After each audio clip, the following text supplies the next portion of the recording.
There are moments in history when humanity faces great challenges. Obviously, the moon landing, world wars, and of course, the time Oregon tried to remove a beached whale with dynamite.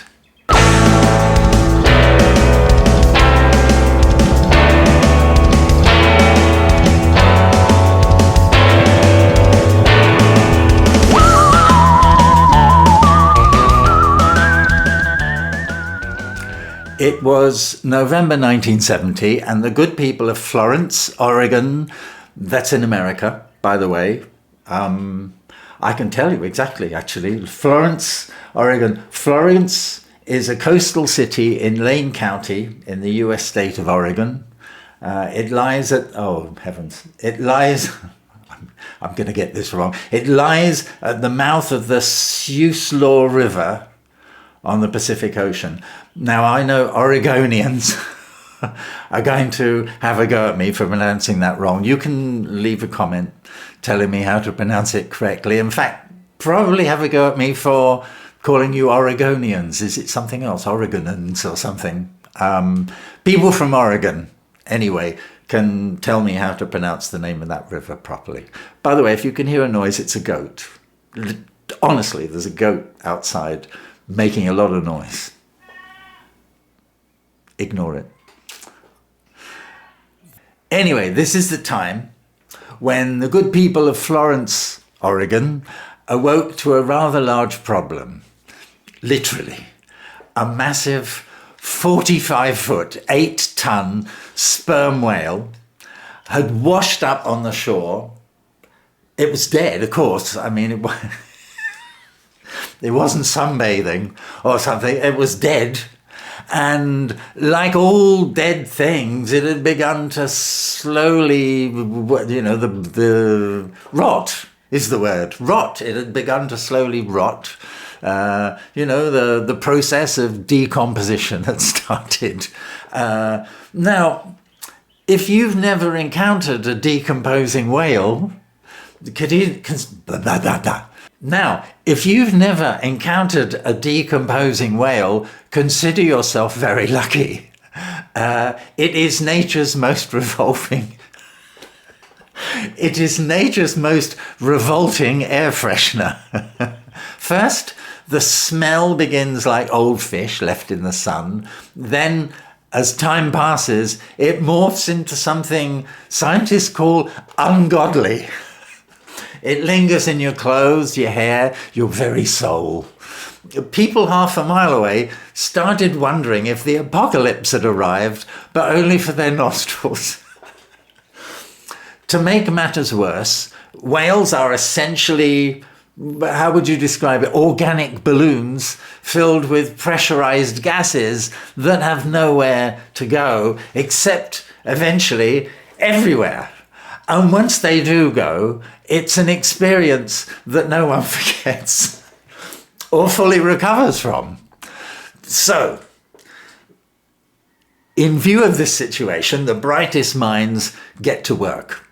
Okay, the Oregon Department of Transportation, ODOT, I think they're called, an agency that usually dealt with paving roads and removing fallen trees, were given the unenviable task of whale disposal. The options were debated, okay? There were various things they could do. Firstly, what about, they could bury it? It's a bit big. I mean, burying it, I can't see how you could do that. Bit big. Also, if you think you bury it on the beach, well, the tide will unbury it later, right? The tide comes in and eventually there you've got a whale again. So what could you do? You could burn it, but it was a bit wet. And, the situation, not really, maybe not. Cut it up and haul it away. Good luck with that. You can imagine bringing the local butcher along, with one of those little hacksaws that they use, cutting off bits. He'd probably still be there a month later. So no, nobody, in the end, nobody thought that was a good idea. And then they thought, Yes, dynamite, all right? Blow it up into tiny, manageable little pieces. Now we're talking. Genius, all right?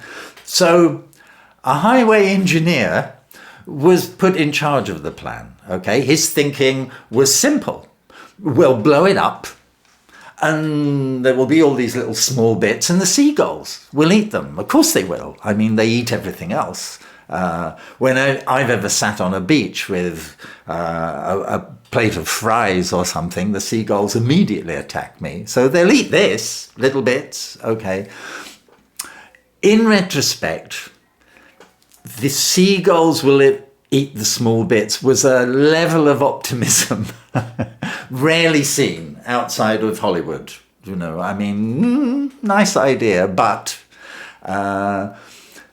So this is the plan that could not fail, but did spectacularly, okay? Armed with nothing but confidence and about half a ton of dynamite, the team set up the charge, okay? The idea, good idea, was that a well-placed explosion would scatter the whale into tiny, bird-friendly pieces. The logic was much like the whale itself. It was bloated and unstable. As a crowd of eager spectators gathered to witness the event, because obviously who wouldn't want to see a whale explode, news cameras from television companies and that captured the moment for history. Okay, people came with picnic baskets. They brought their children. They had no idea at all what they were about to experience. The countdown began. 10, 9, I mean, like a Saturn rocket or something like that. 3, 2, 1, boom. Right? A real boom. The whale was gone. It was gone. There was no more, except, well, it still was, in a way. Imagine the aftermath. Instead of vaporizing it neatly into tiny, bite-sized whale nuggets, the explosion launched a massive chunk of blubber straight into the sky. This was not a small chunk. This was a flying Buick-sized hunk of pure awfulness. It soared into a majestic arc through the crisp Oregon air and landed directly on a spectator's car, completely flattening it. One moment it was a functional vehicle, the next it was like an avant-garde sculpture. Meanwhile, the townspeople, remember them, who had foolishly believed they were at a safe distance, were now running for their lives as smaller, yet still substantial pieces of whale meat rained down from the heavens. The seagulls, supposedly the main beneficiaries of all this wonderful meat, had wisely disappeared. They'd all migrated south, or whatever seagulls do. They'd fled the scene before the detonation. They're smarter than you think, seagulls. There is a theory that birds can sense disasters before they happen, and this kind of confirmed it. Back at the blast site, the beach was still covered in whale bits, and to make matters worse, a sizable portion of the carcass remained stubbornly intact. It was still there. In other words, the explosion had failed to remove the whale, but had successfully distributed the problem across a much larger area. The clean-up effort now had to be twice as thorough, and the locals had to pretend they were fine with bits of former whale decorating their homes and businesses. Spoiler alert, they weren't. So, were lessons learned? Well, in the aftermath, ODOT, remember them, had no choice but to go with the original, less exciting method, and the remaining chunks of whale were buried further inland. The flattened car was probably never the same again. never a car again, possibly. The highway engineer in charge would later express frustration that the plan had been executed well, but that the wrong amount of dynamite had been used. Words that somehow both reassure and terrify. The incident quickly became a legend, gaining renewed fame in the internet age thanks to a resurfaced video of the explosion. I haven't seen it, you can probably take a look.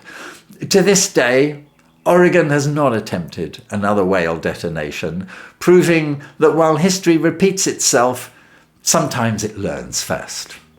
And the seagulls, they probably still talk about it.